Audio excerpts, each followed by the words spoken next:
is the Haryana Home Minister speaking as far as the investigation of the violence that took place in Nuh and the surrounding areas. He's now gone on to say that wherever necessary, bulldozers will be used. That's a big statement that's coming in from the Haryana Home Minister. He's also gone on to say we also have to act to recover the loss of property from the rioters. So in fact, the minister also going on to say that they've taken all the CCTV footage, they've registered multiple FIRs based on the information that they have. Before we bring in our colleague, let's take a look at this conversation.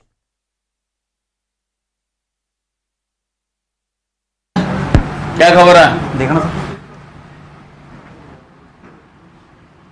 इसमें देखना sir, view finder अंदर recording का button लगा, view finder छोटा, हाँ छोटा sir, वो पता करना अपडेट था।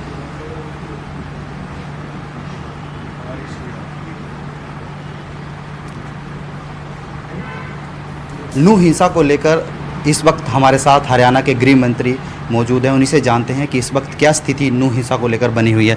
सर ये बताइए कि नूह हिंसा में इस वक्त क्या स्थिति है? देखिए, हमारी पुलिस नूह में भी, उसके एडजॉइनिंग जिलों में भी और हरियाणा में भी पूरी तरह से अलर्ट है और चप्पे चप्पे पर निगाह रखी जा रही है और लोगों से बार बार प्रार्थना की जा रही है कि शांति व्यवस्था कायम रखें।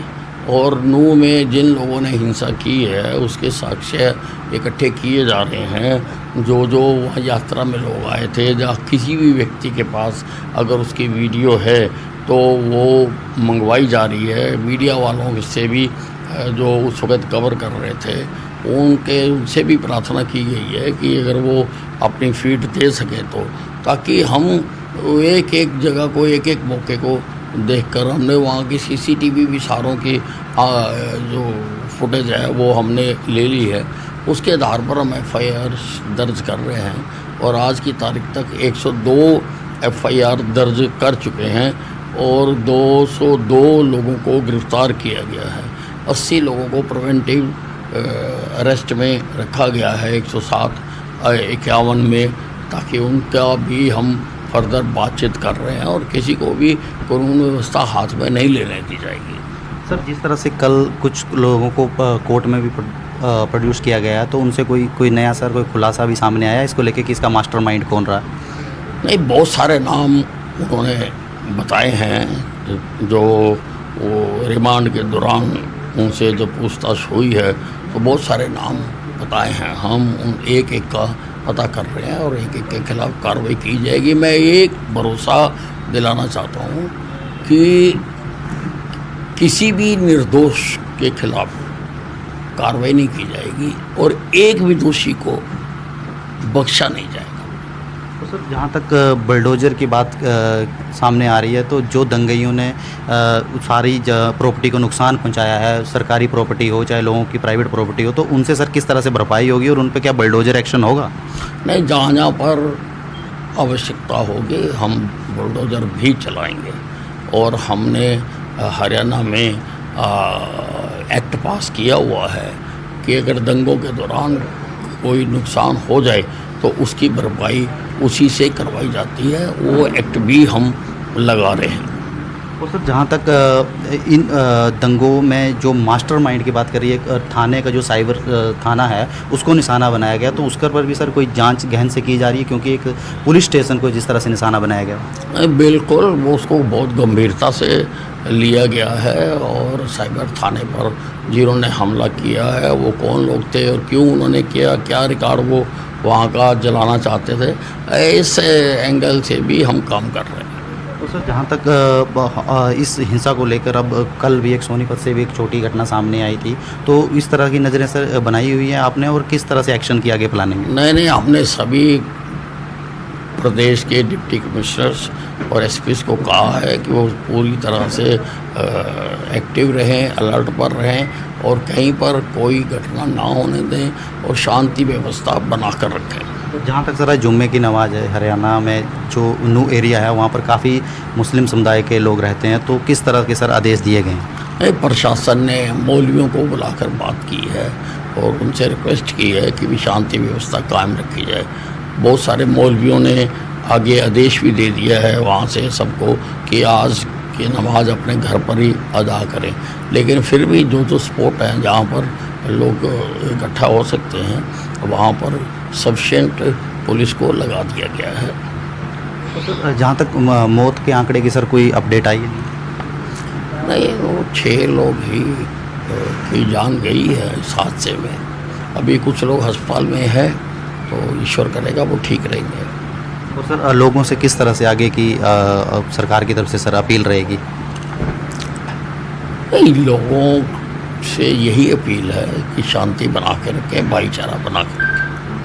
तो ये थे हरियाणा के गृह मंत्री, जिनका साफ तौर से कहना है कि हरियाणा सरकार जो है दंगइयों के खिलाफ जो है सख्त से सख्त कार्रवाई करने को तैयार है। न्यूज़ 18 इंडिया के लिए चमन फलानिया, Ambala.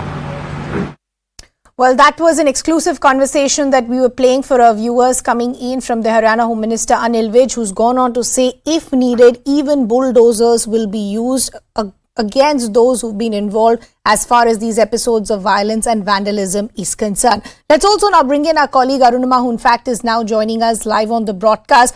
Arunima, good afternoon. There is a big statement that's now coming in as there is more pressure that's mounting on the Haryana authorities to act, because the first question was it their inaction that in fact led to this violence and vandalism? But from Uttar Pradesh to Haryana, this bulldozer action or justice or whatever you call it, there seems to be a larger pattern that now seems to be setting as far as violence and clashes is concerned.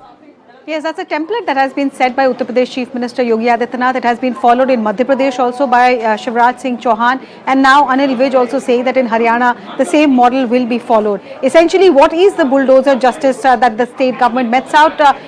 They look at the accused who have broken the law, and then if they find that their residence or their official premises there is any violation, then bulldozer is used to demolish that part. At least that is what is officially said. That bulldozers are being sent because they had encroached on government land, and now we are demolishing that part and clearing off the encroachment. But the bigger message that is being given is that if you're going to damage public property, then your personal property would suffer as well. So who are these people against whom Anil Vij is threatening bulldozer action? What he's saying is that close to 102 FIRs have been registered, 202 people have been arrested, and 80 have been taken into preventive custody. So close to 300 people already in custody, and more have been identified by looking at the CCTV footage. If the CCTV footage and the other evidence prima facie establishes their guilt, then what Vij is saying is that bulldozers could land at their premises. Yeah, Arunima, I just want to understand a little more as far as this over 300 people who are already in custody, either arrested or preventive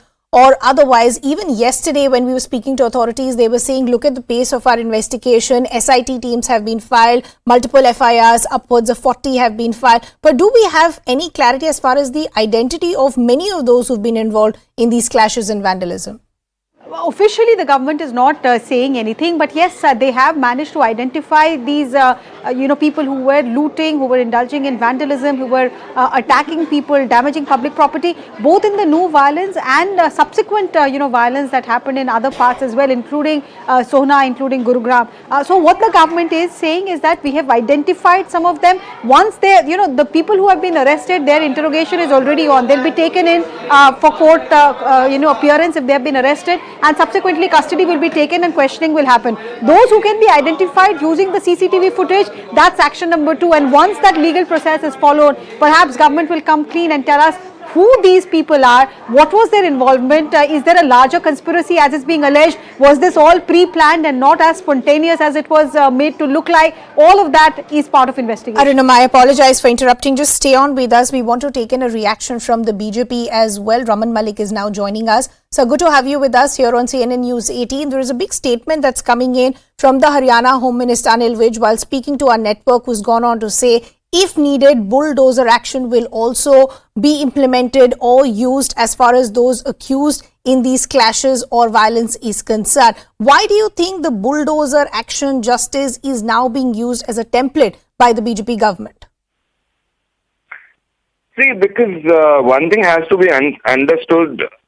There are two angles to it which are to be addressed. One is the loss of property, and the second is the sense of justice. Both have to be executed by the state. I very calmly and patiently thinking on the whole entire incident, and as the details pour in.